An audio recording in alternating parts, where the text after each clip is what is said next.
And in the Impact segment tonight, a new poll by a Democratic organization says 51% of Republican primary voters believe President Obama was not born in the USA. I do not believe that poll, and here's the reason.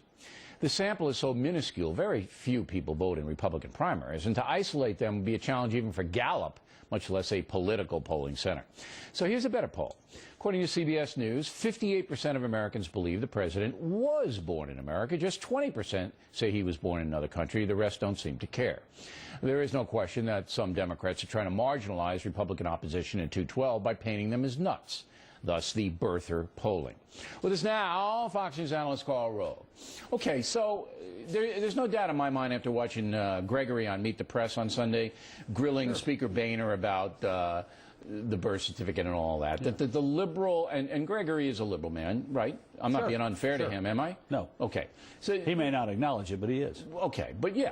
So it's divide. Let's divide the Republican Party. This is the White House strategy. They love this. How do you know it's the White House strategy? Look, the president could come out and say, here are the documents. But they're happy to have this controversy continue because every moment the conservatives talk about this, they marginalize themselves and diminish themselves in the minds of independent voters. And every moment we spend talking about this controversy is a moment we can't spend talking about the failed stimulus bill, the reckless spending, Obamacare, his failures in foreign policy, and his failure to live up to the promises that he made in the 2008 election. Look, he was born in Hawaii.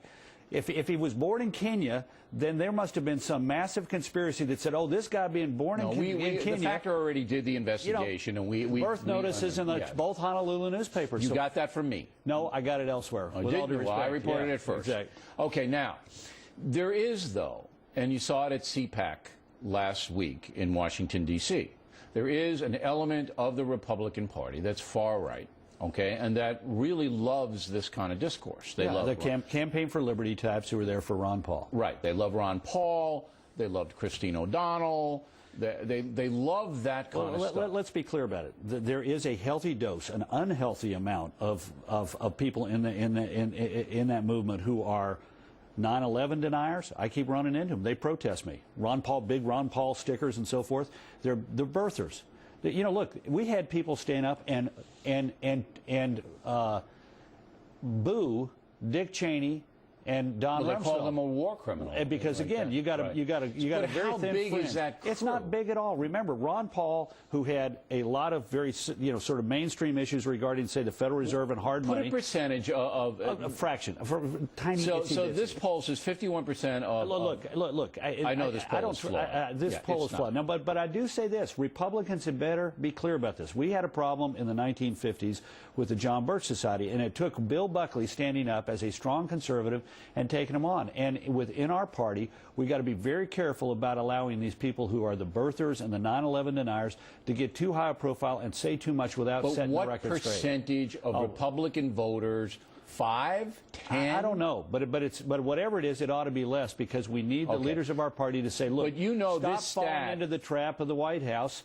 Focus on the real issues. Do you know this stat that was put out that 51% of Republicans... Look, this is a lousy poll. I know it is, but it's going to be picked up by, and already has been, by the mainstream media to demonize the rest of the Republican Party. It fits into the White House theme line. But isn't that smart of the White House to do that? Oh, absolutely. Look, these guys may be lousy at governing, Bill, but they're damn good at politics. So it's a smart strategy to propagandize. Because if we are where we are, which is...